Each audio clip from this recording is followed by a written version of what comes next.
Good morning, everyone, and welcome to the next installment in the student revision tutorials for specialist maths. My name is Stephen Crouch.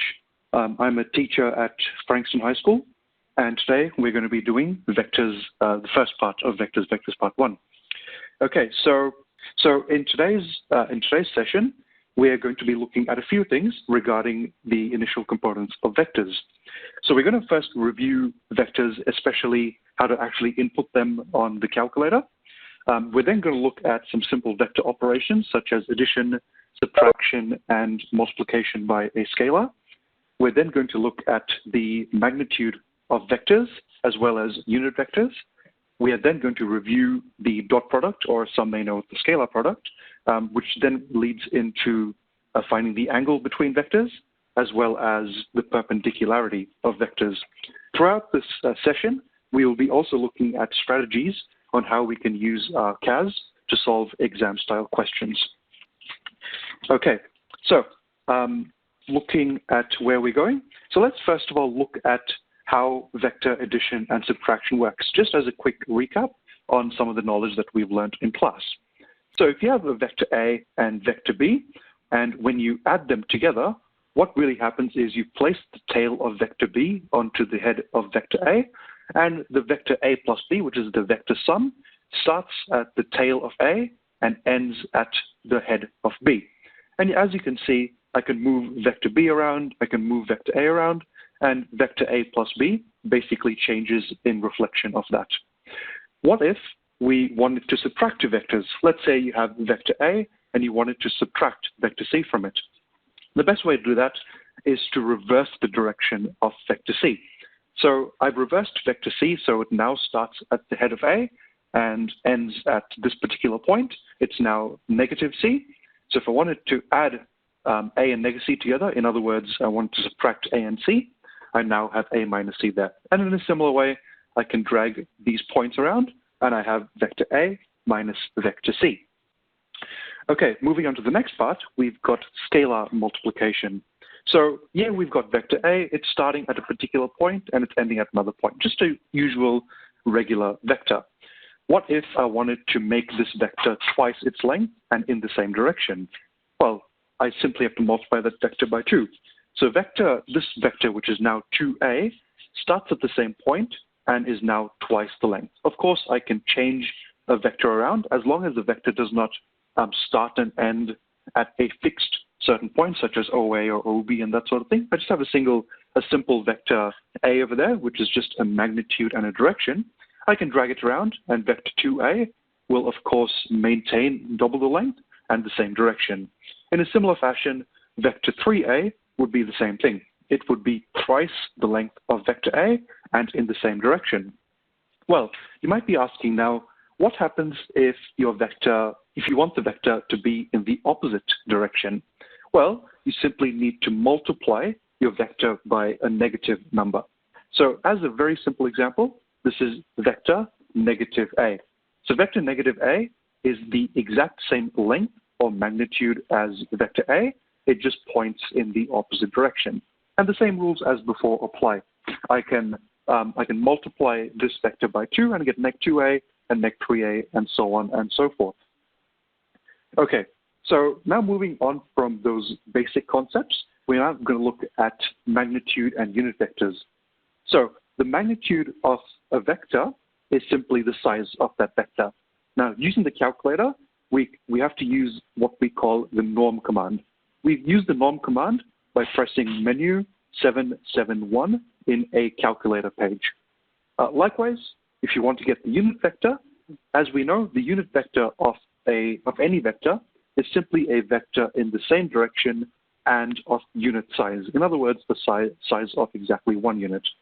You can get that by using the unit v command, which is in menu 7C1. So you follow those commands, you'll be able to get to these particular properties. Okay, so let's look at a very simple example to start us off. So we'd like to find a vector that is of length 12 units, that is in the same direction as u equals 2v minus w, if vector v is defined as 2i minus 3j plus 5k, and vector w is defined as 3i minus 4j plus 9k. Okay, so there's a lot of components in this particular question. We first need to take v and w and combine them in this particular fashion. So 2v minus w. And once we've done that, we've then got to find the unit vector and then multiply that by length 12. So there's a lot of steps over here. So let's take this one by one. Let's start by defining vector v. So v and then control template. Okay, so what I've done is I've used the assign to command to assign a vector to v. So control and this template button here, the two dots and the equals, it's one way to define a vector, okay, or any function for that matter. So to define a vector, we're going to press control and then the open round bracket. So we've got a square bracket. It looks like a matrix, and basically the handheld uses a matrix definition to get a vector in. Okay, so vector v is simply the component. So 2i is 2, comma, -3j is just -3, comma, 5. So there you go, that's vector v. Let's do the same for w. So w is defined as control open bracket, and we've got 3, comma, -4, comma, 9. Okay, so I've now got my vectors v and w defined. Now let's go and define vector u. So vector u right there, control define, and all I need to say is 2 times vector v minus, and then I can either press w, or just to check we've defined everything properly, we can press the var button as well. So I press the var, and you can see that v and w are defined over there. So let's go and put w there. So now I've got vector u is defined as 2v minus w. Okay, so now let's see how we can find our unit vector. So if you recall from the previous page, I had menu 7, C, and then 1. So menu 7, C1 gave us unit vector. And I simply have to go unit vector, I'll go to var and find u, enter, enter. So this right here is the unit vector of vector u. So that's root 6 on 6i minus root 6 on 3j plus root 6 on 6k. However, this is not what the question asked. The question asks for a vector of length 12 units, and it also needs to be in the same direction. Well, luckily it's in the same direction, because all we now need to do is multiply this unit vector by 12. Why does that work? Well, recall that the unit vector has a length of exactly 1. So if I want my new vector to have a length of 12, I simply need to multiply this by 12. Let's do that. So 12 multiplied, and I simply press up. I'll press up a couple of times to get the unit vector, enter, and there we go. So our answer, if you had this on a test or exercise question or exam, you would write it as 2 root 6i minus 4 root 6j plus 2 root 6k. Okay, moving on to what could be a possible exam question. So we want to use vectors to find the perimeter of a triangle whose vertices are at the origin, the point A, which is 1, 2, 3, and the point B, which is at 2, 3, 1. Okay, so to get the perimeter, let's think about what we need. We'll need the 3 sides of the triangle. So we'll have one side at OA, another at OB, and the other one at AB. Okay, so let's set up all the vectors required, and then we'll find all the relevant quantities. So what I will do is I'll say OA. So I'll say OA is the vector from O to A. And that would be, of course, I plus 2j plus 3k. Okay, so I can press 1, 2, 3. So there you go. OA is I plus 2j plus 3k. In a similar fashion, I can define OB. So OB would be, of course, 2i plus 3j plus k. So 2, 3, 1. There we go. So you got OA and OB. So we've now got 2 sides of a triangle. However, we do need a third side. Now, luckily, using our vectors knowledge, to get from point A to point B, I need to start at A, go back to the origin, and then go forward to B. In other words, this is all we need to do is side AB is defined as OB, press var, I'll go find OB, minus, press var again, and then find OA. Okay, so AB is OB minus OA. which is basically from starting at A, going back to O, and then going forward to B. Okay, I now got all the three sides of my triangle, and now I simply need to find the perimeter. So the perimeter is the sum of the magnitudes of these three sides. Okay, so how do I find norm? If you recall, I said it was menu, 7, 7, and 1. So this is the norm command will basically take the magnitude of a vector. So as a quick example, let's go find OA, and there we go. So the norm of OA is root 14. So what that means is the side length of the side beginning at O and ending at A is simply root 14. You can work that out by hand and verify the same answer as well. But I want the perimeter, so I want the norm of all three sides.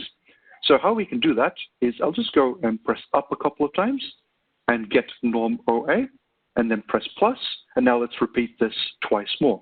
So menu 7, 7, 1, and let's go find OB, enter, press right, plus menu 7, 7, 1, and I basically want AB. So where is AB? Well, it's right up there. Awesome. Enter, and there we go. I get 2 root 14 plus root 6. Okay, now that looks like not like a perimeter we'd normally be used to, but we're using vectors over here, and sometimes you'll get answers like this. The thing is, sometimes you don't want the answer in that particular form. You might want to maybe factorize it so you have a bracket in there. Well, good for us. We can actually use the factor command. So let's go to the algebra menu, and then go to factor, which is number 2, and let's see if we can factorize this answer even more. Oh, what do you know? So if a question comes along and says we want the perimeter of a particular triangle, or any shape for that matter, in a particular form, the factor command can certainly help you change your answer from the provided answer into a different form that might be required. Okay, moving on. Now, another property of vectors, this is one that's not as well known, and you might find this one very useful, is that the diagonals of a rhombus bisect the angles at the vertices. So what I've got here is a rhombus, and I've got a vector A from the left to the right, and I've got vector B from the same point all the way up over there. What I've also stated here is that vector A and vector B have the exact same length. This pink vector here is the diagonal from the lower left corner to the upper right corner. And if you looked at those angles there, I've got the same angle. In fact, I can actually move this vector around and change its look, really. And as you can see, no matter what happens, as long as it remains a rhombus, those two angles over there, which is basically the angle from vector A to the diagonal and from the diagonal to vector B, are exactly the same. Okay, so I can actually move things around quite a bit, and you can see the angle remains the same regardless, which I reckon is pretty awesome. Okay, so you might be wondering, why would that be useful? Well, as you can see, the title is called Angle Bisectors Using Vectors. So sometimes you might get a question either in your exercise or an exam that asks you, here's two vectors A and B, find a vector that bisects the angle between them. And this is one of the really good ways to get that done. So here we go. Here's a possible exam question on how we can find an angle bisector. So I've got vector OA and vector OB over here. Our job is to find the unit vector which bisects angle AOB. So looking at a diagrammatic representation again, let's say that's point A. So I'll just go and label that as point A. And this over here, of course, will be the origin. So I'll label that as O. And I can find the other one, and let's call this point B. Okay, or rather, I might change that to A and might change that to B. That's probably better, because this is vector A and that's vector B. Okay, so the question's asking us to find a unit vector which bisects angle AOB. In other words, angle AOB would be from here to the origin to B.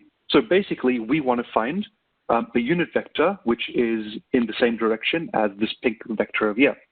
The problem we have, though, is that vectors OA and vectors OB are not the same size.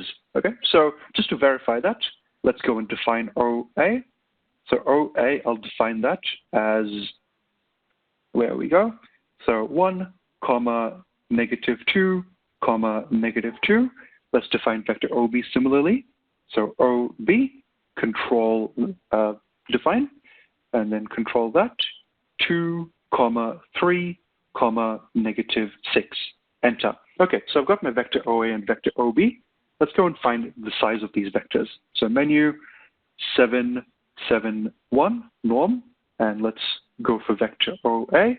Okay, so the side length from O to A is 3. Okay, let's check what the side length from O to B would be. Menu 7, 7, 1, and let's now look at OB. Okay, so there we go. So we've got two vectors, but they're size 6, 3, and 7. So if I tried to draw them the same way as I have this rhombus here, I would actually get a parallelogram rather than a rhombus. Okay, so how do we counteract that problem? Well, lucky for us, we know how to find unit vectors.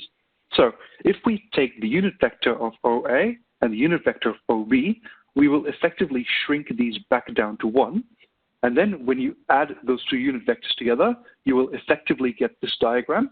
And the sum of those unit vectors will be this pink vector here, or magenta rather, I should say. And then you will basically get the angle bisector. Okay, so let's go ahead and get that done. So unit vector which bisects angle AOB, let's get the unit vector of OA and OB and add them together. So menu 7C1 and the unit vector of OA, and let's add menu 7C1, unit vector of OB, and there we go. So this is the sum of the unit vectors of OA and OB. However, there is one more thing we need to do, and that is we need the bisector to also be a unit vector. So we need one more round of the unit vector command. So menu 7C1, and let's just copy and paste this, and there we go. So the unit vector of the bisector of OA and OB is this big vector over here. So you can, of course, write that in component form using I, J, and K. Okay, so moving on to the next stage, we've now got the dot product, which is also sometimes known as the scalar product. So as we know from before, the dot product of two vectors is simply the product of the magnitudes of the vectors and the cosine of the angle between them. However, most of the time when we're doing dot products, we actually use the component form. So what I've got here is I've summarized it in summation form. It's the sum from n equals 1 to 3. Of course, we're looking at just 3D vectors for now. Can extend this up to 4, 5, and higher dimensions of an times bn. So what that means is a dot b is just going to be a1 b1 plus a2 b2 plus a3 b3. So I've defined a as a1 I, a2 j, etc., etc. So you can do that for a and b. One thing to note is that the dot product is in fact a scalar. So we're taking two vectors and performing an operation on them, the dot product operation, and we end up with the scalar. That's why it's sometimes called the scalar product. So on the CAS, on the handheld, we can use the dot product, which is the dot P command, and you get that from using menu 7C3. Okay, so let's see what the dot product actually means. This is a visual representation of the dot product. So I've got vector A over here and vector B. At this current stage, vector A is 1.2 units long and vector B is 2.5 units long. So what would increase the dot product? Well, like I said, like we had in the formula before, if you increase the magnitude of B, for example, the dot product will of course increase. So just have a look at this number line here. This dot over here represents the dot product, or at least its size on a number line. I could then reduce B, or even another way I could do is I can increase the angle. So if I try my best to keep the size of B the same, but I increase the angle, my dot product will reduce. Similarly, if I take vector A and increase the size of vector A, my dot product will of course increase as well. So right now the angle between A and B is acute. So what that leads to is a positive dot product. What if the angle was not acute, it was obtuse? Well, let's change vector B over to the negative side. So what I've now got is I've got an obtuse angle between vectors A and B, and as you can see, the dot product is now on the left of 0. In other words, it's negative. What if the vectors are perpendicular? Well, we will see this later as well, but right now you can see the dot product is exactly equal to 0. So the dot product basically includes both the magnitudes as well as the angle between the two vectors. Let's look at a sample question on how to use the dot product. So I've got A is 2i minus 4j plus k, and B is 3i minus j minus 4k.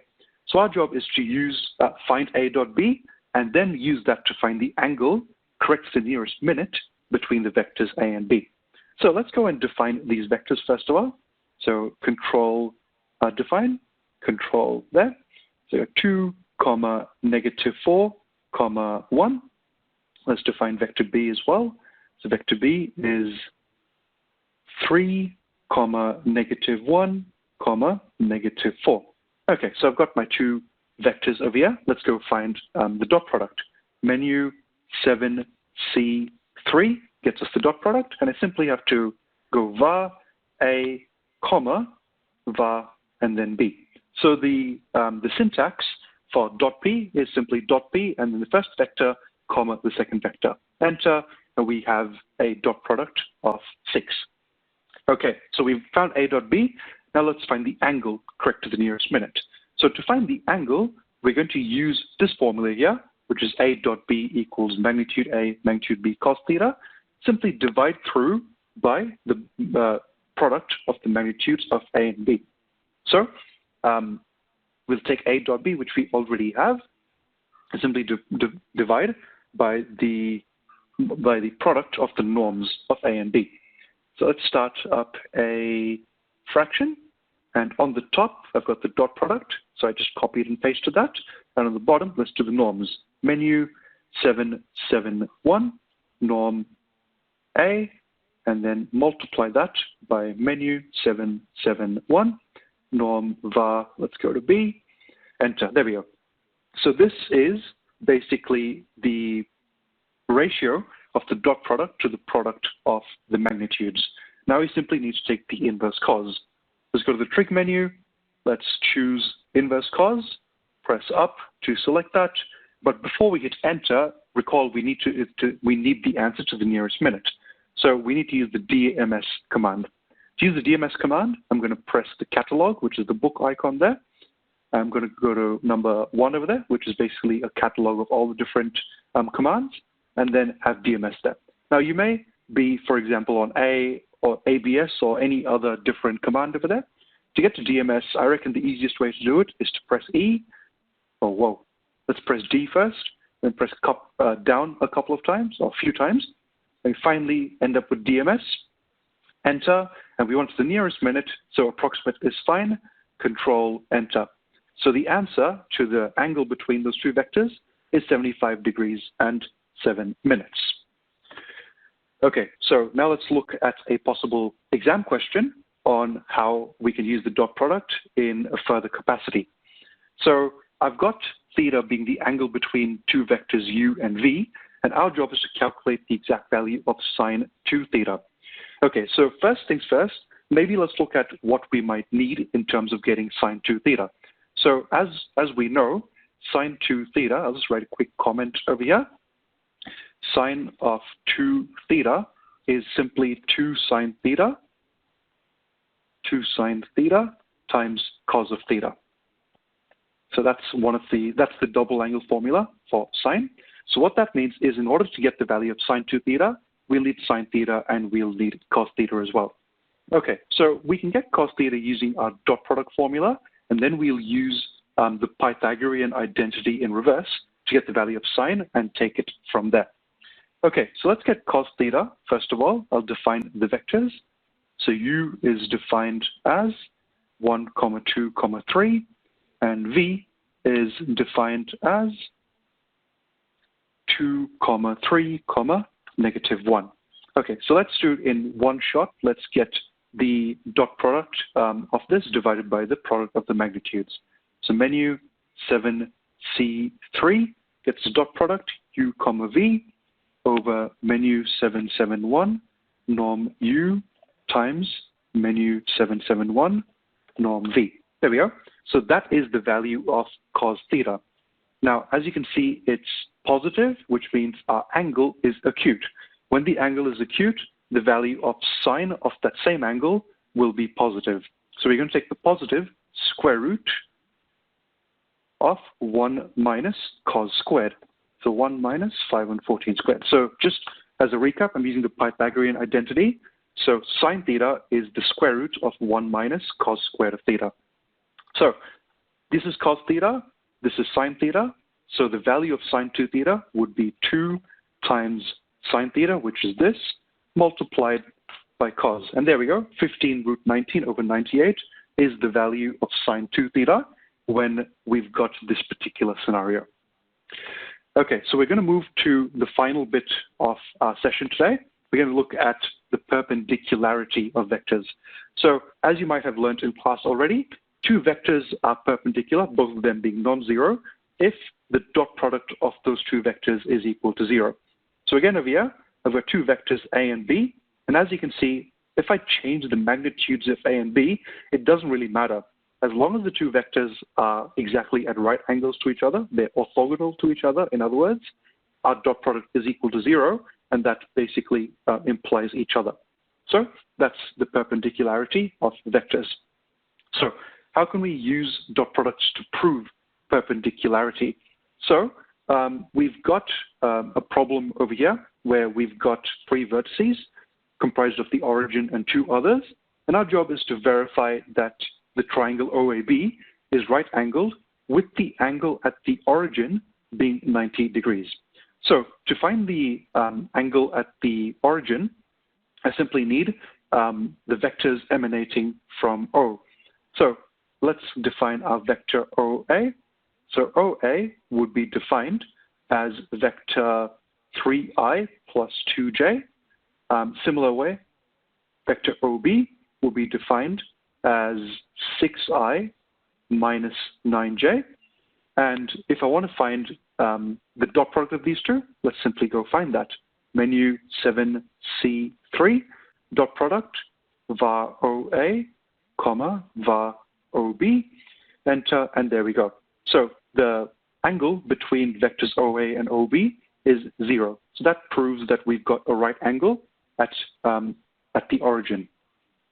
Okay, so our final question over here is we're going to use a couple of unit vectors as well as the dot product to basically get a single unit vector that has a positive I component, which is perpendicular to 2 different vectors.